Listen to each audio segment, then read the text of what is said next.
Bienvenido, bienvenida a tu podcast con la lógica del amor, un espacio diseñado para sembrar semillas de amor y conciencia en tu corazón con el propósito no solo de ayudarte a construir la vida que mereces, sino también de ayudarte a ser parte del cambio que tanto anhelas ver en el mundo. Gracias por estar aquí. Buenos días, buenas tardes, buenas noches, donde quiera que estés. Soy Carol Martínez, psicóloga, terapeuta integrativa femenina y entrenadora de familias en vida y crianza consciente.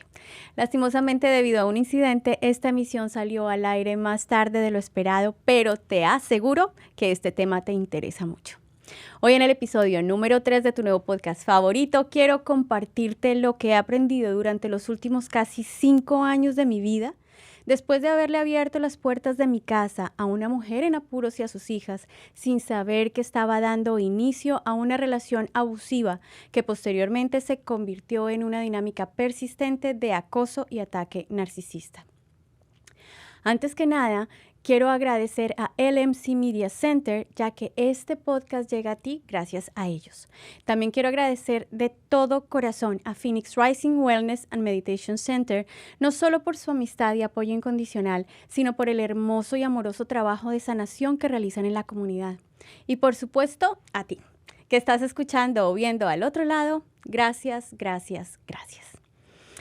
Los seres humanos somos seres sociales por naturaleza y nuestra supervivencia y desarrollo y verdadera evolución está vinculada desde el principio de nuestra existencia a la posibilidad de conectar con otros. Justamente es esa necesidad vinculante la que nos lleva a establecer patrones o formas de relacionamiento a partir de la suficiencia y la calidad de las experiencias que vivimos y del trato que recibimos de nuestros progenitores, de los adultos significativos y del entorno que nos rodea, especialmente durante nuestra infancia y posteriormente durante la adolescencia. Y en la edad adulta, además de los patrones sanos y flexibles que pues efectivamente residen en nosotros y nos acompañan, son estos patrones emocionales y de comportamiento adaptativos que instauramos de forma instintiva y sin darnos cuenta, asociados a creencias inconscientes sobre lo que tenemos que hacer para ser amados o para ser considerados valiosos o para que nos reconozcan como capaces y merecedores, sobre los cuales establecemos y desarrollamos todas nuestras relaciones, comenzando por la más importante, la relación con nosotros mismos. El concepto de infancia, crianza, disciplina y sano desarrollo se ha transformado fuertemente durante los últimos 40 años a partir de la comprensión profunda de cómo las experiencias tempranas marcan el desarrollo sano de la personalidad, la integración amorosa y auténtica de nuestro niño o niña interior y el posicionamiento interno de los adultos en los cuales nos convertimos, además de la conexión con nuestro verdadero ser esencial y ese espacio donde reside nuestra sabiduría. Y bueno, yo tengo 45 años, así que aunque crecí rodeada por el amor de mis padres y de mi familia, también crecí bajo un estilo de crianza tradicional con todas sus implicaciones. Y a pesar de mi formación académica, de mi trayectoria profesional y también finalmente de haberme convertido en madre que practicaba y orientaba a otros madres y padres en herramientas de crianza asertiva, pues también como ser humano seguía cargando con heridas invisibles que me representaron un alto nivel de sufrimiento. Como adultos y entre adultos, ojo, las relaciones interpersonales requieren alcanzar un equilibrio entre dar y recibir, siendo el principio de balance uno de los aspectos que determinan nuestro nivel de felicidad y, por supuesto, nuestra calidad de salud en todas las dimensiones del ser. Pero debido justamente a la estructura de personalidad complaciente, ansiosa, insegura, dependiente y al mismo tiempo con un impulso salvador que había estructurado en diferentes momentos de mi vida, llegué a involucrarme y a sostener relaciones desequilibradas en las que de una forma u otra, al final me desbordaba la sensación de quedarme con las manos vacías y sintiéndome culpable por no haber sido suficiente, por no haber hecho, entregado o aguantado más. todo producto del dolor de las heridas emocionales que hasta entonces para mí eran desconocidas. ¿Te suena familiar? Bueno, pues más allá de nuestra predisposición natural para entregar y recibir en las relaciones interpersonales, las experiencias tempranas con nuestros padres y cuidadores son determinantes en el significado que le otorgamos a la palabra seguridad, a la constitución de nuestro espacio seguro y a lo que representa para cada uno de nosotros la búsqueda del equilibrio al interior de un vínculo. El no habernos sentido plenamente seguros, vistos, amados o suficientes en la relación con nuestros padres, cuidadores o el entorno en el que crecimos durante nuestra infancia y adolescencia dejan una huella profunda en el ser. El miedo al rechazo, al abandono, la traición o a la humillación, o también el miedo a confrontar y hacernos cargo del dolor que produce la baja autoestima, la sensación de insuficiencia o de desmerecimiento, entre otros, pueden llevarnos a tolerar o hacer cosas en nombre de la búsqueda de un falso sentido de seguridad para satisfacer un sistema nervioso en estado de alerta permanente.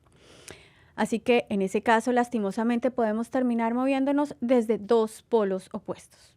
Uno de ellos, el polo de aquellos que entregan sin medida, sin conciencia alguna de límites personales, moviéndose desde la dependencia emocional, la complacencia extrema o desde el impulso salvador en el que la búsqueda o se da más bien por la búsqueda de experimentar esa sensación de ser vistos, valiosos, suficientes y capaces, y también de evitar sentirse solos a toda costa.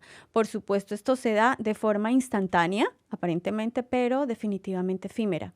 Y el segundo polo es de aquellos que toman sin reparo, impulsados por la sensación de sobrederecho, donde el bienestar personal está siempre por encima de la seguridad o bienestar ajenos, o también impulsados por la profunda necesidad de sobrecompensación de una muy baja autoestima, de una sensación de desmerecimiento y de una baja sensación de capacidad. Dado que el abordaje de las relaciones interpersonales sanas es un tema profundo y extenso, hoy solamente me enfocaré en algunos elementos y aprendizajes claves que alcancé luego de ser víctima de abuso de una narcisista. Para darles un contexto, primero les comparto el súper resumen de la historia. Luego de entrar en juego mi espíritu de salvadora hace algunos años, por supuesto estando en ese momento de acuerdo con mi esposo, decidí acoger y hacerme cargo de una madre y sus dos hijas, las cuales efectivamente se encontraban en una situación muy difícil en ese momento, pero yo estaba lejos siquiera de imaginar que esta mujer sufría de trastorno narcisista de la personalidad, o también denominado TNP por su sigla en español, o en inglés NPD, Narcissistic Personality Disorder. La información que te voy a compartir a continuación surge de casi 5 años de investigar y buscar entender desde la psicología y la evidencia científica este tipo de trastorno y, por supuesto, de mi propio proceso de superación de la huella y el trauma que deja el sostener una relación de este tipo, en este caso con una persona a la que consideraba amiga e incluso familia. Quiero aclararte que no todas las personas, y esto es importante, que muestran comportamientos egoístas e inmaduros sufren del trastorno de personalidad narcisista. Todos nosotros tenemos dosis narcisistas necesarias para sostener nuestro amor propio, autocuidado y lograr nuestras metas.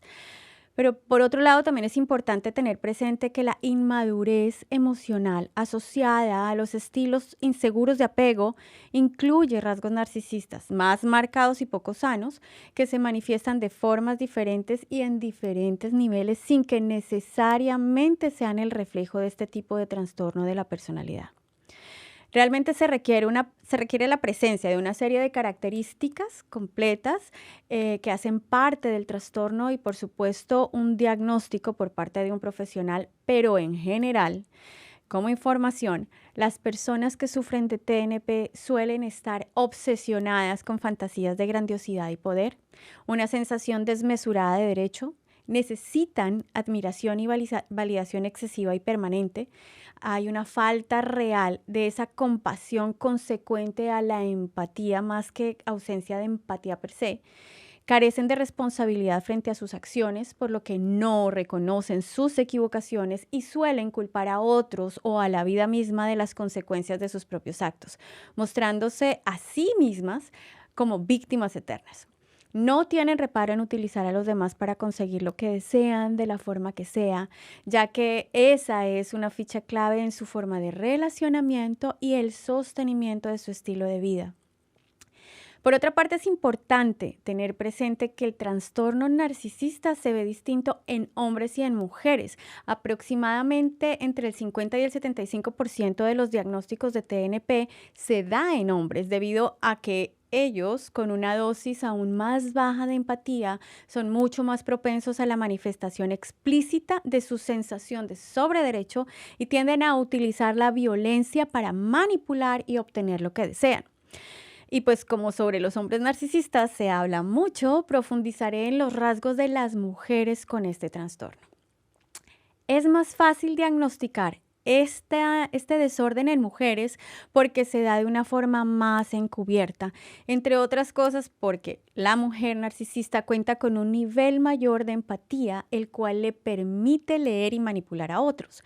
Como cuentan con la habilidad de comprender cómo funciona la mente de los demás y qué les moviliza, las mujeres con TNP desarrollan una habilidad impresionante, en serio, para conectar con otros e identificar la necesidad, eso que necesitan decir o hacer para obtener lo que quieren, haciéndolas mucho más propensas a utilizar la manipulación emocional, a fingir inseguridad, asumir esa posición de víctimas frente a la vida, utilizando su supuesto martirio para obtener visibilidad y validación, que es lo que buscan. De esta manera, es como pasan prácticamente desapercibidas, especialmente en entornos o ante los ojos de personas altamente sensibles o empáticas, dependientes o con espíritu salvador. Cuando una mujer con este trastorno desea satisfacer sus derechos, no lo hace de manera directa, sino que tiende a controlar las situaciones de forma muy sutil e indirecta, explotando sus relaciones, coaccionando los pensamientos y emociones ajenas, especialmente de aquellas personas que ya ha identificado como fuente de bienestar o acceso a privilegios, logrando así favores para sí misma o logrando que las personas hagan cosas por ella, incluso lastimar a otros.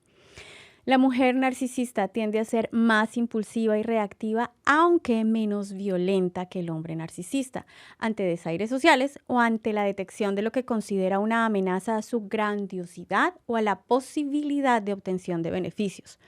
Utiliza formas pasivo-agresivas en lugar de intimidación o agresión física directa, como ya lo había dicho, para obtener esa satisfacción de su fantasía de grandiosidad detrás de esa cortina también del victimismo al mismo tiempo.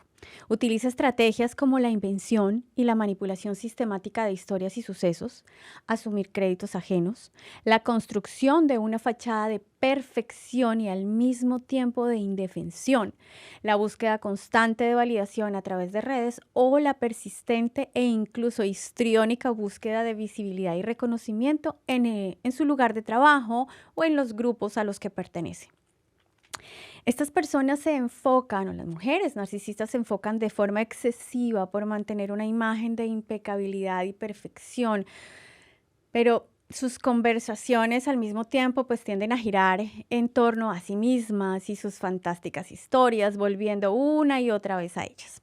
Son muy vanidosas, les obsesiona su apariencia física, su peso y pues todo esto enmascara su baja autoestima. Las madres con trastorno narcisista se centran en sus propias necesidades y suelen ver a sus hijos como extensiones de sí mismas o como recursos para satisfacer su necesidad de reconocimiento y realización personal. Pueden usar su hiperfoco y aparente abnegación en el ejercicio de su maternidad como una herramienta de manipulación y explotación emocional, tanto de sus hijos como de las personas que les rodean.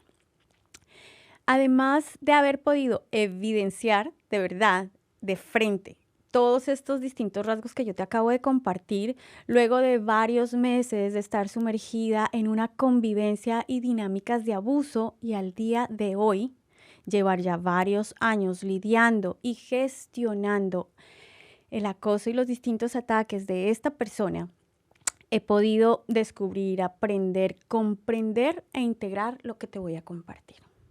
Ojo, no es tu culpa haber sido abusada o abusado, porque tu amabilidad y generosidad no le da derecho a nadie de aprovecharse ni de lastimarte. Tú no fuiste el problema. Aunque es un reflejo del trastorno que estas personas padecen, el abusador en cualquier escenario tiene la responsabilidad de cada una de sus decisiones y acciones, de cada una de aquellas que ha tomado y emprendido de forma directa para lastimarte. El abuso narcisista no solamente se da al interior de las relaciones sentimentales, que es lo que más escuchamos, se da en cualquier tipo de relación, aunque es más común, además de ser más fácilmente identificable y nombrable en las relaciones de pareja y en hombres. La envidia patológica es real, hace parte del perfil del TNP, corresponde a ese deseo intenso y desmedido hacia aquello que otra persona tiene, ya sean logros, posesiones o cualidades, y que ella no posee, él o ella. Este tipo de envidia va acompañado de un fuerte resentimiento en la persona narcisista por la carencia de ese bien que anhela, por lo que se desata la necesidad de devaluar y hacer daño al otro de una forma u otra para autoelevarse. Recuerda que aunque las mujeres con este trastorno efectivamente evitan la confrontación o ataques directos, y el contacto físico sí podría llegar a presentarse. La ira narcisista también es real y surge ante cualquier evento que él o la narcisista interprete como amenaza hacia su valor, es decir, que piense que atenta contra la imagen que ha construido. Sentirse descubiertos, que fue lo que me pasó con esta persona, activa inmediatamente este mecanismo. Puede manifestarse de forma desproporcionada, con arrebatos emocionales, de forma explosiva o manipulación, o como yo les compartí, lo que está sucediendo en mi caso. Como en el caso de la envidia, como ya les dije, la persona que es blanco de la ira narcisista jamás es el problema ni la causa de la misma, y es importante que esto lo tengamos muy claro. Estar en presencia de una persona con TNP sí genera una sensación de confusión, gaslighting, debido a que efectivamente ellos son expertos en eso, en hacerte creer que lo que percibes y lo que estás viviendo y viendo dentro del vínculo no está pasando. Te hacen dudar de tu propio criterio debido a su habilidad de manipular las historias y las emociones ajenas. Por esto se experimenta una sensación poco clara frente a las inconsistencias de sus historias, a las contradicciones e incongruencias entre lo que dicen y lo que hacen, en sus discursos que parecen interesantes, pero que te dejan esta sensación de falta de fundamento, de consistencia y profundidad, como que algo falta, pero en ninguno de los casos logras descifrar exactamente qué es lo que está fuera de lugar. Por favor, hazle caso a esta sensación. Es tu intuición marcando una gran bandera roja, y tu intuición siempre sabe lo que tu mente todavía no reconoce. Aunque pueden tener bases de empatía para reconocer las emociones ajenas y cómo manipularlas para el beneficio propio, y pueden también establecer relaciones amorosas, no tienen la capacidad de amar realmente. Esto, en resumidas cuentas, se debe a esta imposibilidad de amar, se da por su incapacidad para establecer conexiones emocionales reales, sanas, equilibradas, bidireccionales, profundas, incondicionales, responsables, honestas, auténticas, desinteresadas y comprometidas. Los vínculos con personas con TNP sí dejan una huella profunda, generan un trauma relacional que requiere ser trabajado de forma directa y de la mano con un profesional. El estrés postraumático, un sistema nervioso desregulado y en hipervigilancia, adicción a la intermitencia del vínculo, lesión en la autoestima, desconfianza del propio criterio, aislamiento y deterioro de antiguas o posibles nuevas relaciones hacen parte de la huella de daño y dolor que puede y deja a su paso. No se trata de no sentir, entregar, amar, ayudar o apoyar a otros. El aprendizaje está en definir un espacio personal, claro y sano para hacerlo.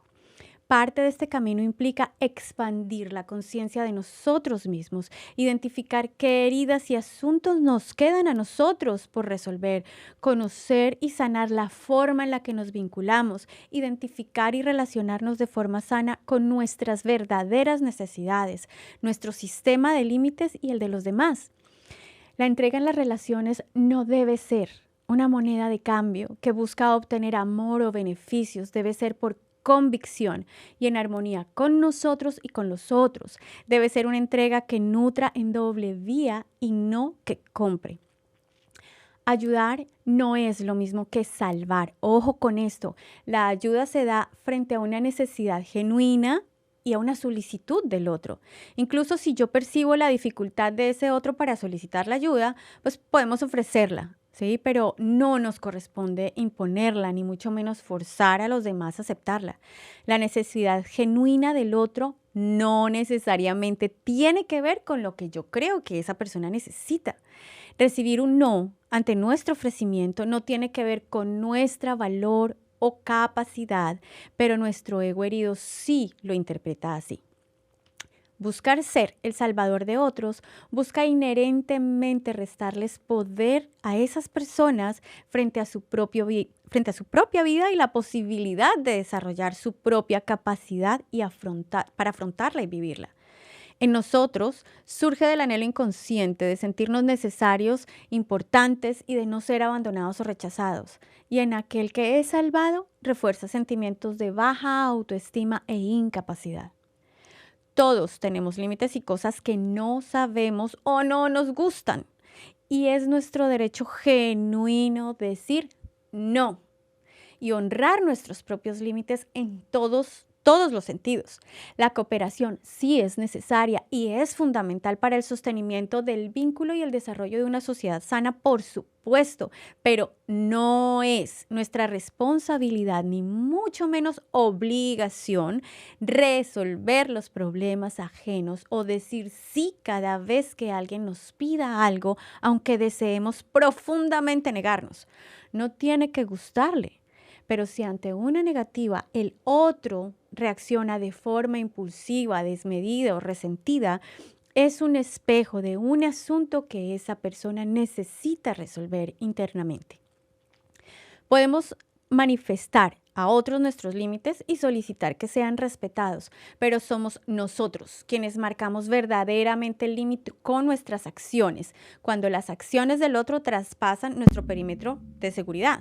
Si seguimos haciendo lo mismo frente al maltrato o abuso que se repite una y otra vez, estaremos nosotros perpetuando el mismo. Decir sí a todo, incluso aunque eso represente traicionarnos a nosotros mismos o atentar de forma directa a nuestro bienestar integral, no es, ojo, no es altruismo, no es generosidad, no es amabilidad, es un claro síntoma de heridas no sanadas. Quien abusa de ti, y ten presente esto, no es un maestro de vida, es un abusador, punto. Comprender su historia y el trastorno detrás de su comportamiento jamás justificará el daño que te ha hecho. Las personas que hieren a otros efectivamente es porque se sienten heridas en su interior, aunque no lo tengan claro. Pero no todas las personas que están heridas buscan lastimar a otros. Algunas efectivamente buscan hacerse responsables del dolor que sienten, hacerse cargo y deciden resignificar, sanar, evolucionar y cortar con los hilos del maltrato y del dolor para seguir multiplicando, sí, pero desde el amor. Tú no puedes encontrar paz y sanación en el lugar donde has sido persistente e intencionalmente lastimado. Intentar explicarle a una persona con TNP el daño y el dolor que te causa o te está causando no tiene sentido. Ya lo sabe, pero no le importa y jamás asumirá la responsabilidad de sus acciones. No pierdas tu tiempo. Las relaciones no son lineales ni perfectas, pero el balance sí debe ser en positivo y por mucho para que sea una relación sana. Esto implica la posibilidad de discutir abiertamente y desde el respeto sobre los problemas, pero siempre en busca de soluciones que honren a ambas partes. Ojo. Significa sentirse escuchados, tener la tranquilidad de ser vulnerable sin ser lastimado, de sentir que los límites son respetados y las necesidades genuinas de ambas partes son escuchadas y atendidas. Una relación sana es aquella en la que se ama, se puede permanecer y ser plenamente en libertad responsable, ojo, y que invite a la expansión. Si al interior de cualquier tipo de relación te sientes aprisionado, que renuncias a ti mismo, que justificas permanentemente las acciones del otro, que te lastiman y prefieres no decir nada o hacer como si nada hubiera pasado para evitar cualquier lío, o si lo has intentado 1000 veces, has intentado hablar de esto y sigues sin ser escuchado, te sientes manipulado, ojo, no es un vínculo seguro. No es tu tarea cambiar al otro, es tu responsabilidad cuidar de ti mismo o de ti misma. Hónrate a ti primero y ponte a salvo. Protegerte, tomar las medidas de vida sanas y legales necesarias para detener el abuso y el maltrato. Alejarte y decir no más no es cobardía, no es una exageración, es tu legítimo derecho. No escuches si alguien te dice lo contrario. Rodéate de aquellos que sí te creen, que sí te valoran, que sí te cuidan, que sí te aman incondicionalmente. Porque si tienes que suplicar por respeto, por ser escuchado, por tiempo o atención, por reciprocidad en el vínculo, entonces ahí no es. Y si alguien más insiste en responsabilizarte por las acciones de tu abusador o te pide que pases por alto sus abusos para llevar la fiesta en paz, eso se llama revictimización y por ahí tampoco es. Redirecciona, por favor, inmediatamente tu GPS interno. El tiempo para resolver, encontrar el camino de salida y, por supuesto, para sanar es completamente personal. Pero no es el tiempo el que sana las heridas, es lo que haces durante ese tiempo lo que realmente hace la diferencia. Sana tu alma y transforma tu vida. Yo doy fe de ello. Recuerda que lo que ellos o ellas hacen es su responsabilidad y lo que tú haces con todo lo que está sucediendo dentro de ti y a tu alrededor es la tuya. Elegir el amor sobre el odio.